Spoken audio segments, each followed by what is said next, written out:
अमरीकी विदेश मंत्री एंटनी ब्लिंकन ने चेतावनी दी है कि जेकर रूस यूक्रेन च कोई फौजी बल भेजदा है तो अमरीका ते उसदे सहयोगियों वालों तुरंत ते सख्त कार्रवाई की जाएगी।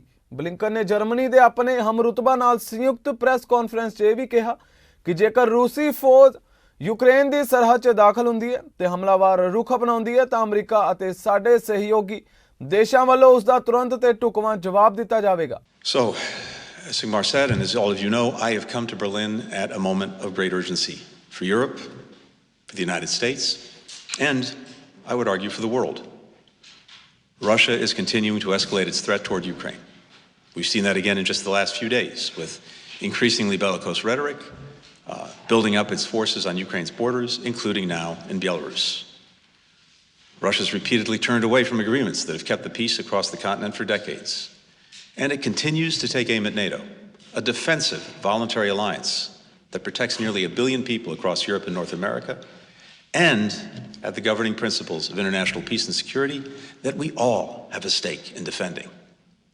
Those principles, established in the wake of 2 world wars and a Cold War, reject the right of one country to change the borders of another by force, to dictate to another the policies it pursues or the choices it makes, including with whom to associate, or to exert a sphere of influence that would subjugate sovereign neighbors to its will. To allow Russia to violate those principles with impunity would drag us all back to a much more dangerous and unstable time, when this continent and this city were divided in 2, separated by no man's lands, patrolled by soldiers with the threat of all-out war hanging over everyone's heads. It would also send a message to others around the world that these principles are expendable, and that too would have catastrophic results. That's why the United States and our allies and partners in Europe have been so focused on what's happening in Ukraine. It's bigger than a conflict between 2 countries. It's bigger than Russia and NATO. It's a crisis with global consequences, and it requires global attention and action.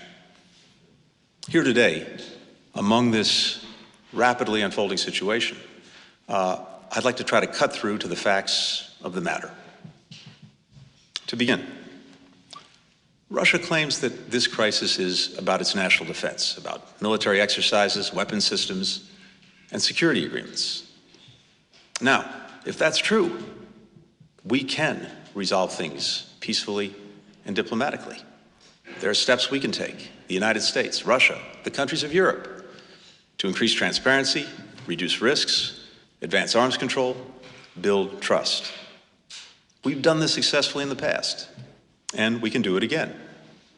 And indeed, it's what we set out to do last week in the discussions that we put forward at the Strategic Stability Dialogue between the United States and Russia, at the NATO-Russia Council, and at the OSCE. At those meetings, and many others, the United States and our European allies and partners have repeatedly reached out to Russia with offers of diplomacy, in a spirit of reciprocity.